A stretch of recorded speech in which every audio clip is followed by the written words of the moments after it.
अस्सलाम वालेकुम दोस्तों। तो आज की जो वीडियो का हमारा टॉपिक है वो ये है एंकर टेक्स्ट क्या होता है और यूआरएल क्या होता है। एंकर टेक्स्ट एक वो वर्ड है या वर्ड्स हैं, 2 या 3 या एक वर्ड, जिनके ऊपर क्लाइंट का लिंक लगता है, तो उसको हम कीवर्ड भी कहते हैं। वो कीवर्ड होता है जिस पर क्लाइंट चाह रहा होता है कि उसकी रैंकिंग इम्प्रूव हो, तो उसी वर्ड के ऊपर या उसके रिलेटेड वर्ड के ऊपर वो लिंक लगाता है।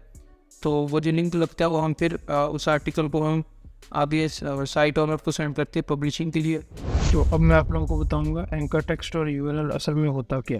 तो ये मैंने एक साइट ये थी, इसका मैंने सैम्पल पोस्ट निकाल लिया। तो इसी के लिहाज से मैं आप लोगों को बताता हूँ कि सैम्पल में एंकर टेक्स्ट क्या होगा और यूआरएल क्या होगा। ठीक है, तो हमने फाइंड करना है ऐसा वर्ड जो थोड़ा सा हाईलाइट हुआ हुआ है जिसके ऊपर लिंक लगा। ये कीवर्ड है जिसके ऊपर लिंक लगा हुआ है। इसमें एक और ये दो लिंक्स है इसके ऊपर। अब ये जो 2 वर्ड्स हैं ना, ये अगर हम इसको इंस्पेक्ट करें यहाँ से इंस्पेक्ट में जाकर, तो ये जो हमारा वर्ड है ना प्रोमो कोड्स वाला, ये एंकर है हमारा।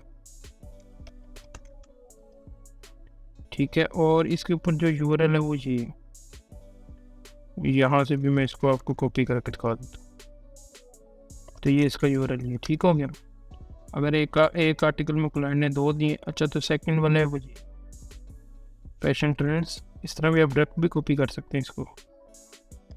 ये एंकर आ गया, इसका यूआरएल इस पर क्लिक करेंगे, अगर न्यू टैब में ओपन करेंगे तो ये आ जाएगा। तो ये 2 इस आर्टिकल में एंकर और यूआरएल है। दोस्तों उम्मीद है ये वीडियो आपको अच्छी लगी होगी। अगर आपको कोई भी सवाल है इस वीडियो का रिलेटेड या नेक्स्ट कोई आपका सवाल है या कोई भी सजेशन है तो आप कमेंट करके ज़रूर बताइए और मेरा चैनल सब्सक्राइब करें। अल्लाह हाफिज़।